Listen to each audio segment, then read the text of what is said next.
हे भारत के अखंड एकता सूत्र, हे बुलंद इरादों की फौलादी चट्टान, हे लौह पुरुष, हे सरदार पटेल, कोटि कोटि तुमको प्रणाम, कोटि कोटि तुमको प्रणाम।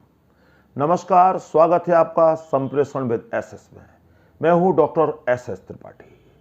जी हां, आज भारत के लौह पुरुष सरदार वल्लभ भाई पटेल की जयंती है। उनको मैं शत शत प्रणाम करता हूं, नमन करता हूं।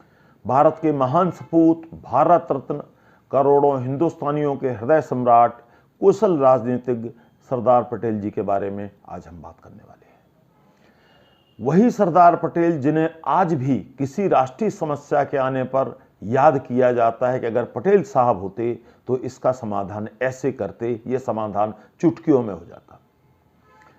वही सरदार पटेल हैं जिन्हें दुनिया आयरन मैन, लौह पुरुष और जो है भारत के बिस्मार्क, राष्ट्रीय एकता के प्रणेता और पता नहीं कितने गौरवपूर्ण नामों से याद किया जाता है। वो कहते हैं ना, नाम ही काफी है। तो सरदार पटेल का नाम ही काफी है। अपने आप में वो नाम अद्वितीय है, अनुपम है, अद्भुत है। उसके कहने के बाद कुछ और प्रशंसा के लिए बचता नहीं है। आइए कुछ चर्चा करते हैं सरदार पटेल साहब के बारे में। सरदार पटेल जी का जन्म 31 अक्टूबर 1875 को गुजरात में नाडियाड में हुआ। आप बचपन से ही पढ़ने में कुशाग्र बुद्धि थे, मेधावी छात्र थे और उस समय भी स्कूली दिनों में भी सामाजिक समस्याओं पर अक्सर चर्चाएं किया करते थे और लोग इनका लोहा मानते थे। और बाद में पढ़ाई करके आप बैरिस्टर बने और प्रसिद्ध हुए।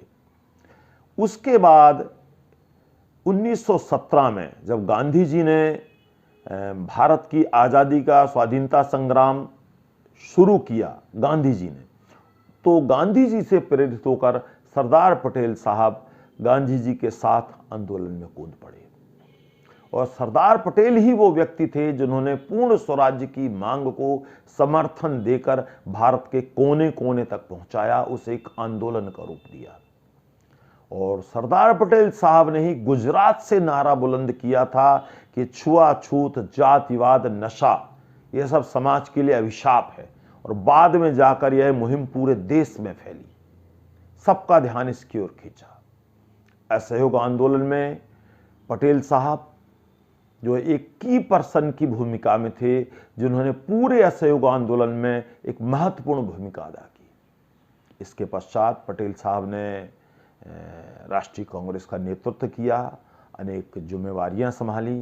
भारत छोड़ो आंदोलन में उनका बहुत महत्वपूर्ण रोल रहा और उस तमाम जितने भी आंदोलन उस दौर में हुए उनमें वो अग्रणी भूमिका निभाते रहे और उन्होंने हर आंदोलन को गति दिशा देकर यथासंभव तेज करने का प्रयास किया, सफल बनाने का प्रयास किया और अंततः 15 अगस्त 1947 को हमारा देश आजाद हो गया। अब बात उठती है, अक्सर आज भी चर्चा चलती है कि पटेल साहब प्रधानमंत्री क्यों नहीं बने। तो मित्रों, गांधी जी की इच्छा और नेहरू जी की भावनाओं को ध्यान में रखकर सरदार पटेल साहब ने त्याग करके प्रधानमंत्री पद से दूर रहने का फैसला किया था और बाद में इन्हीं लोगों के मनाने पर पटेल साहब मंत्रिमंडल में शामिल हुए और देश के पहले उप प्रधानमंत्री बने। इसके साथ साथ उनके पास गृह मंत्रालय और कुछ अन्य मंत्रालयों का भी काम था।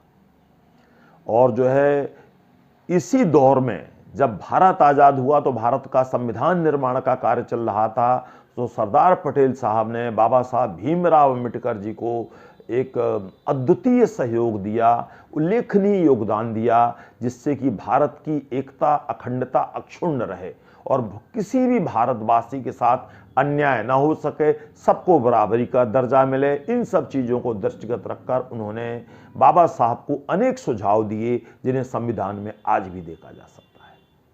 और यही कारण है कि जो है जब पटेल साहब ने ये सब किया तो सब लोगों ने उनका लोहा माना कि निश्चित तौर पर भाई पटेल साहब ने देश हित में बहुत बड़ा काम किया है। तो पटेल साहब के बारे में कुछ और बातें करेंगे एक छोटे से विराम के बाद।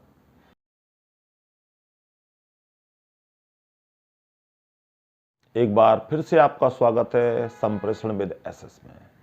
मित्रों, अगर हमारे वीडियो आपको पसंद आ रहे हैं तो हमारा निवेदन है आप हमारे चैनल को सब्सक्राइब करें, लाइक करें, शेयर करें, कमेंट करें और हमें फेसबुक, ट्विटर, इंस्टाग्राम, हमारी वेबसाइट, हमारे ऐप पर आप हमें फॉलो कर सकते हैं, हमसे जुड़ सकते हैं।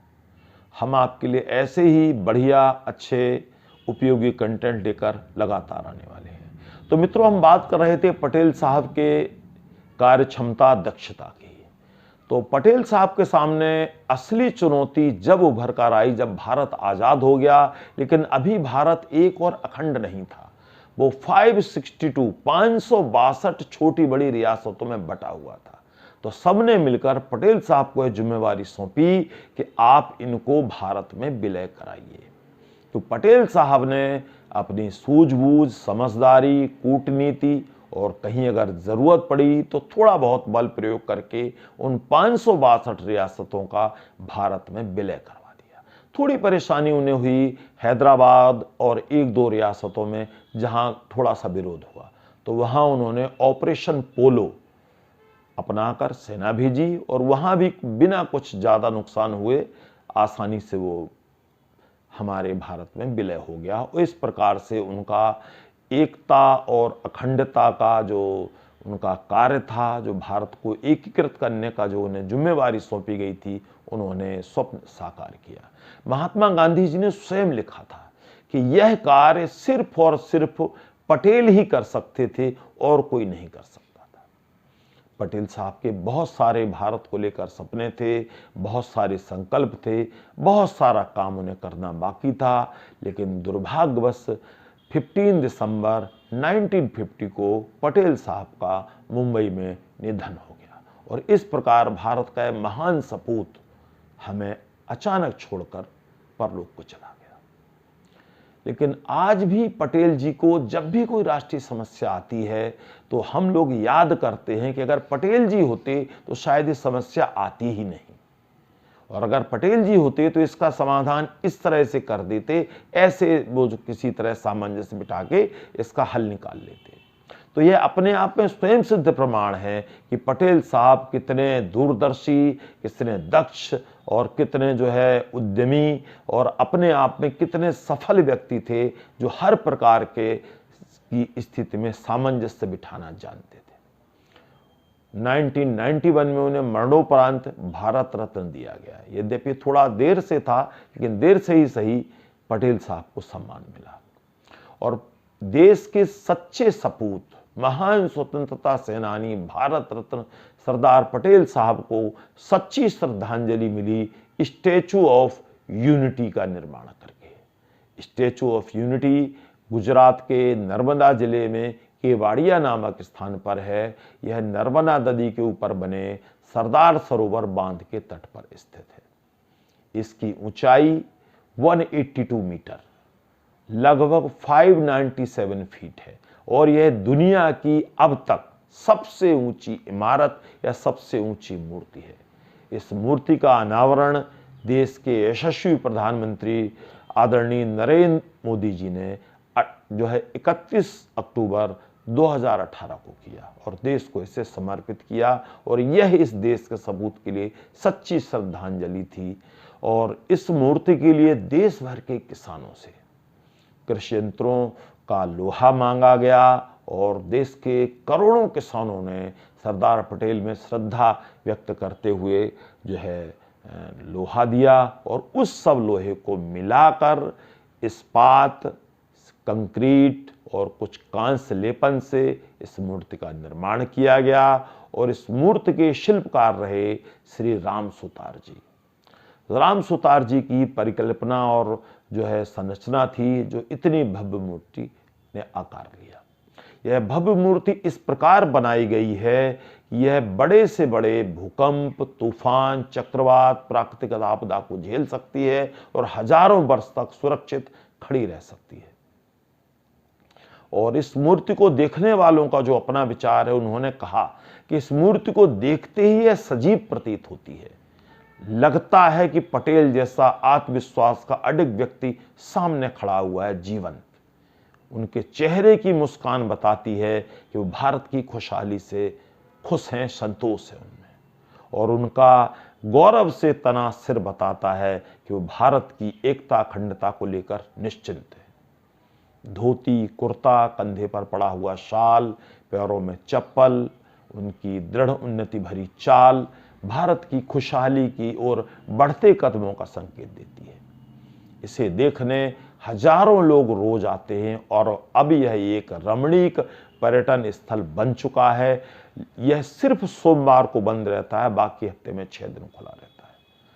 माना कि पटेल साहब हमारे बीच नहीं है आज, लेकिन उनके आदर्श, उनके विचार, उनकी प्रेरणा, उनका संदेश हमारे करोड़ों दिलों में आज भी मौजूद है, जीवंत है, जो इस बात का द्योतक है कि पटेल वाकई में लौह पुरुष थे, आयरन मैन थे, और उन्हें इसीलिए दुनिया आज तक याद करती है। उनके देहावसान के 71 साल बाद तक आज भी याद करती है। तो आज पटेल साहब की जयंती पर मैं अपने सभी दर्शकों की ओर से और अपनी ओर से सरदार पटेल साहब को शत शत नमन, वंदन करता हूँ। जय हिंद।